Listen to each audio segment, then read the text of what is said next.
12 বলে 15 run. Travis হেডের ব্যাটিংয়ের বিচারে রীতিমতো টেস্ট ইনিংস।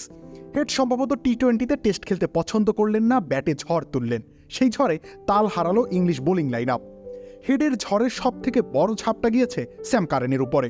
পঞ্চম ওভারে জোফরা আর্চারের পরিবর্তে বোলিং প্রান্তে আসেন স্যাম কারেন। টি-20 মেজাজে ফিরতেও হেডের সম্ভবত এতটুকু পরিবর্তনই যথেষ্ট ছিল।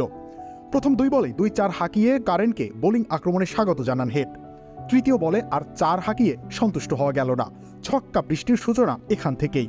পুল, স্লগ, ড্রাইভ সবকিছুরই দেখা মিলেছে পরের 3 বলে। কারেনের তখন ছেড়ে দেমা কেঁদে বাঁচি অবস্থা। পরের শেষ বলে সম্ভবত কারেনের প্রতি কিছুটা দয়া করেই স্রেফ একটা 4 হাঁকিয়েছেন ট্রাভিস হেড। সব মিলিয়ে কারেনের ওভার থেকে আসে 30 রান। 1 ওভারের ব্যবধানে হেডের রান বেড়ে দাঁড়ায় 18 বলে 45। হেড সুলভ রান বলা যেতে পারে। তবে ট্রাভিস হেড এখানেই থেমে থাকেননি। পরের ওভারে সাকিব মাহমুদকে ছক্কা হাঁকিয়ে খামের এত দাগ হয় কিভাবে? এই যে ভাবি, দাগও যাবে রাগও যাবে, নিন চাকা সুপার হোয়াইট।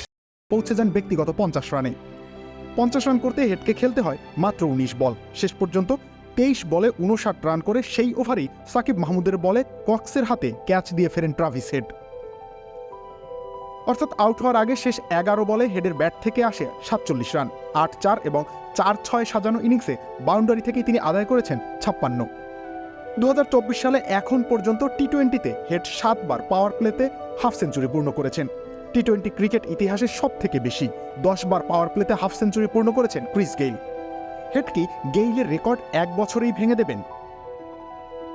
রবিউল ইসলাম রনি, খেলা 71।